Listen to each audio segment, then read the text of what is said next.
నమస్తే అండి. Welcome to our channel. మనతో ఈరోజు సీనియర్ జర్నలిస్ట్ దుర్గా కుమార్ గారు ఉన్నారు. సార్ నమస్తే సార్. నమస్తే అమ్మ మౌనిక, మన వీక్షక మిత్రులకు. సార్, మొన్న మధ్య జోగి రమేష్ గారి ఇష్యూ చాలా వివాదంగా మారింది. ఇప్పుడు మళ్ళీ ఆ వివాదం అనేది తెరపైకి వచ్చింది. అదేంటంటే ఇది మొత్తం ఎక్కువగా నడిపించింది జోగి రమేష్ భార్య శకుంతల అని చెప్పేసి ఆవిడ పేరు ఎక్కువగా వినిపిస్తుంది.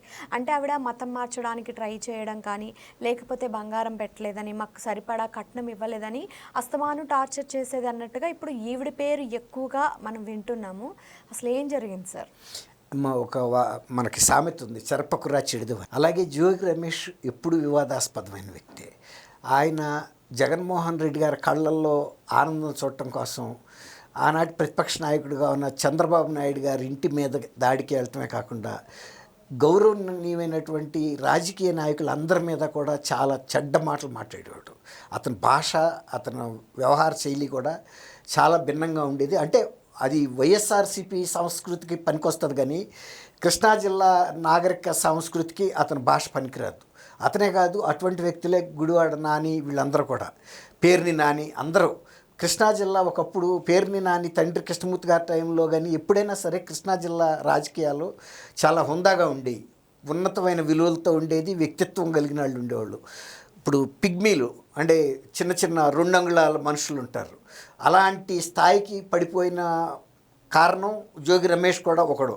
జోగి రమేష్ తను మైలవరం నియోజకవర్గంలో ఎమ్మెల్యేగా ఉన్నప్పుడు కూడా చాలా తీవ్రమైనటువంటి అవినీతికి, అక్రమాలకి పాల్పడ్డాడు. తర్వాత మైనింగ్ చేయటం, శాండు, ఇలాంటి అన్నిట్లో ఆ రోజు తన సొంత పార్టీ సహా ఎమ్మెల్యే అయిన వసంత కృష్ణప్రసాద్ కూడా స్వయంగా ఆనాటి ముఖ్యమంత్రి జగన్మోహన్ రెడ్డి కూడా చెప్పాడు, నాకు కంటిలో నలుసుగా తయారయ్యాడు, తను నా నియోజకవర్గం అంటే తర్వాత ఆ నియోజకవర్గం నుంచి వసంత కృష్ణప్రసాద్ గారు ఎమ్మెల్యేగా ఉన్నాడు.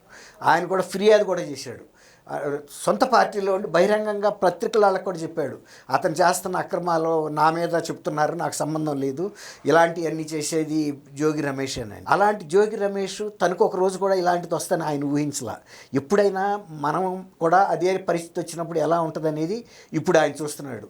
ఆయన కుమారుడు వివాహం తర్వాత ఆయన కుటుంబం, అంతకుముందు అక్రమ మద్యంలో కూడా అతను చాలా సూత్రధారిగా ఉండి అరెస్ట్ అవ్వటం, వాళ్ళ తమ్ముడిని కూడా అరెస్ట్ చేశారు.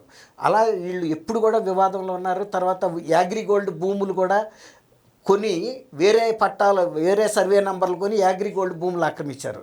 యాగ్రిగోల్డ్కి డబ్బు కట్టి బోల్డ్ చాలామంది, లక్షల వేల మంది వాళ్ళు ఇబ్బందులు పడుతుంటే ఆ భూముల్ని ఈయన ఆక్రమించుకున్నాడు.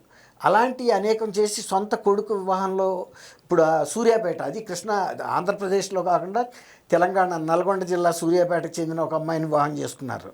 అంటే తనకేదో కొన్ని ఇబ్బందులు ఉన్నాయని చెప్తున్నారు, అందువల్ల అక్కడ ఎవరు ఇవ్వలేదు. సరే, ఎక్కడ ఒక తక్కువ స్థాయి అయినా మరి కుటుంబ పరంగా చేసుకుని గౌరవంగా ఉండాలి. కానీ ఆ అమ్మాయి వాళ్ళు అసలు యాక్చువల్గా క్రిస్టియన్స్ అంట జోగి రమేష్ వాళ్ళు, అది వీళ్ళకి చెప్పలేదు. గౌడ్స్ వాళ్ళు సామాజిక వర్గంగా, మరి వీళ్ళు సహజంగా హిందూసే ఉంటారు కదా గౌడ్స్.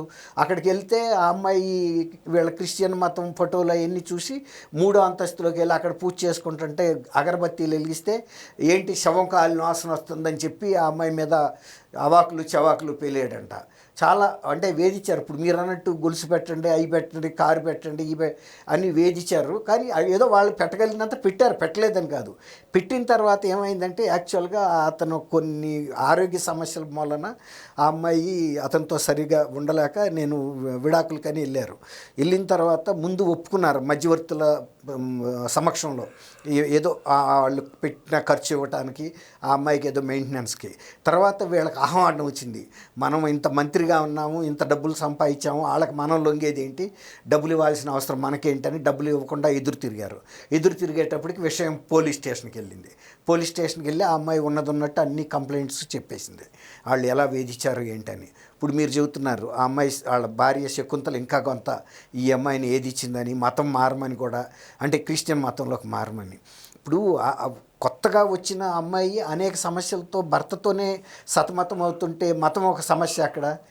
ఇప్పుడు తర్వాత మారేదేమో, లేకపోతే ఎవరి మతం వాళ్ళు, ఎవరి దేవుడికి వాళ్ళు పూజ చేసుకుంటారు. ఇప్పుడు వీళ్ళు పుడతా జోగి రమేష్ ఏమన్నా క్రిస్టియన్నా, తర్వాత ఎక్కడో కన్వర్ట్ అయి ఉంటారు వీళ్ళ ఫాదర్ టైంలోనో ఎప్పుడో. అంతేగాని సహజంగా ఒక 10 తరాల నుంచి క్రిస్టియన్స్ అయితే కాదు కదా. ఈవెన్ జగన్మోహన్ రెడ్డి కుటుంబమే క్రిస్టియన్ కుటుంబం అయినా వాళ్ళ పేర్లన్నీ మరి వాళ్ళు 4-5 తరాలుగా క్రిస్టియన్స్ అయినా వాళ్ళు హిందూ పేర్లే పెట్టుకుంటున్నారు ఇప్పటికి. జగన్మోహన్ అంటే ఏంటి, హిందూ పేరే కదా. మరి జోసఫ్ అని పెట్టుకోలేదు కదా ఆయన.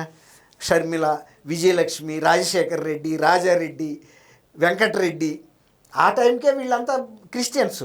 కాకపోతే కొత్తగా చేరిన వాళ్ళకి ఇంకా ఎక్కువ ఉంటుంది ఈ పిచ్చ. మామూలుగా పూర్వకాలం నుంచి ఉన్న వాళ్ళు కూడా ఇప్పుడు ఎవరైనా ఇప్పుడు కొంతమంది క్రిస్టియన్ ఇన్స్టిట్యూషన్స్ నడుపుతున్నారు. నిజమైన క్రిస్టియన్ ఇన్స్టిట్యూషన్స్ నిజమైన సేవాభావంతో వచ్చిన వాళ్ళు ఎవరు కూడా పిల్లల్ని ఫోర్స్ చేయరు. నేను కూడా లైలా కాలేజ్ స్టూడెంట్ని. మా కాలేజీలో ఎప్పుడు ఎవరు కూడా మీరు చర్చికి రమ్మని కానీ లేకపోతే అక్కడ ఫోటోలు ఉండే దండం పెట్టమని కూడా ఉండేది కాదు. ఎక్కడన్నా అక్కడక్కడ ఒకటి ఉండేది కానీ అసలు ఈవెన్ యేసుక్రీస్తు ఫోటోలు కూడా ఎక్కడ ఉండేవి కాదు. ఎవరు తర్వాత హిందూ పండగలను కూడా వాళ్ళు కూడా సెలబ్రేట్ చేసేవాళ్ళు. ఇప్పుడు సపోజ్ ఆ రోజు శ్రీరామనవమి అనుకోండి, శ్రీరామనవమి పానకం మా హాస్టల్లో ఇస్తారు. లేకపోతే ఉగాది పచ్చడి ఇస్తారు, ఉగాది స్పెషల్స్ ఉంటాయి. అట్లా దీపావళి కూడా మేము చేసుకున్నాం. ఇది ఏంటి ఇలా చేయటం అనేది అంటే ఇది పూర్తిగా తెలిసిన వాళ్ళు ఇట్లాంటి పనులు చేయరు. అపరిపక్వతగా ఉండే వ్యక్తులే చేస్తారు. జోగి రమేష్ కూడా తన రాజకీయంలో ఎలాంటి అరాచకం చేశాడో సొంత కోడల విషయంలో కూడా అలాగే, అంటే డామినేటింగ్గా. ఎవరైనా ఒక అతను ఆయన వైఎస్ఆర్సీపీ పార్టీ అయ్యుండి చంద్రబాబు నాయుడు గారి ఇల్లు ప్రతిపక్ష నాయకుడి ఇంటి మీదకి వ్యక్తుల్ని ఆయుధాలని పట్టుకుని దాడి చేయాల్సిన అవసరం ఏముంది? అంటే ఏంటి, జగన్మోహన్ రెడ్డి దృష్టిలో పడితే ఈయనకు ఒక పదవి ఇచ్చాడు. జగన్మోహన్ రెడ్డి అదే చెప్తాడు, మీరేదో ఒక గొడవలు సృష్టించండి, అరాచకం సృష్టించండి, పదవులు పొందండి. కాబట్టి ఇప్పుడు సర్పకురా చెడుదు అని ఇందాక చెప్పాను చూసారా, అతను రాజకీయంలో ఎలాంటి అరాచకం చేశాడో ఇవాళ కుటుంబంలో వచ్చిన అరాచకం అంతా రోడ్డు పాలయ్యారు వాళ్ళు. దాని వల్లనే ఇవాళ వాళ్ళ కుటుంబం విలువ లేకుండా పోయింది కదా.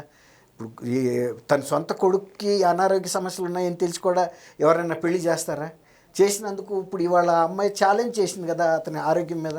మరి అదే కనుక వాళ్ళు అవును మా వాడిని మేమైనా మెడికల్ ఎగ్జామ్స్కి పంపిస్తానికి సిద్ధంగా ఉన్నాము, ఈ అమ్మాయి అబద్ధం చెబుతున్నాను అనలేకపోతున్నారు కదా. కాబట్టి ఎవరైనా కూడా బాధ్యతతో ఉంటే సమాజంలో సానుభూతి దొరుకుతుంది. తర్వాత మన కుటుంబంలోకి ఎవరినన్నా తీసుకొచ్చినప్పుడు కూడా ఆ మాత్రం ఇదిగా ఉండాలి. లేదు బాధ్యత ఆ అమ్మాయికి కూడా తప్పు ఉంటే కనుక ఛాలెంజ్ వీళ్ళు కూడా చేయొచ్చు.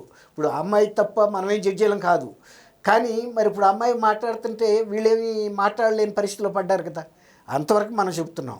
జడ్జి గారు రేపు కోర్టులో తేలుతుంది ఎవరికి తప్పు ఏంటి, అతనికి ఎంతవరకు ఆరోగ్యంగా ఫిట్గా ఉన్నాడు లేదనేది అవన్నీ వాళ్ళ కుటుంబాలకు సంబంధించిన విషయం.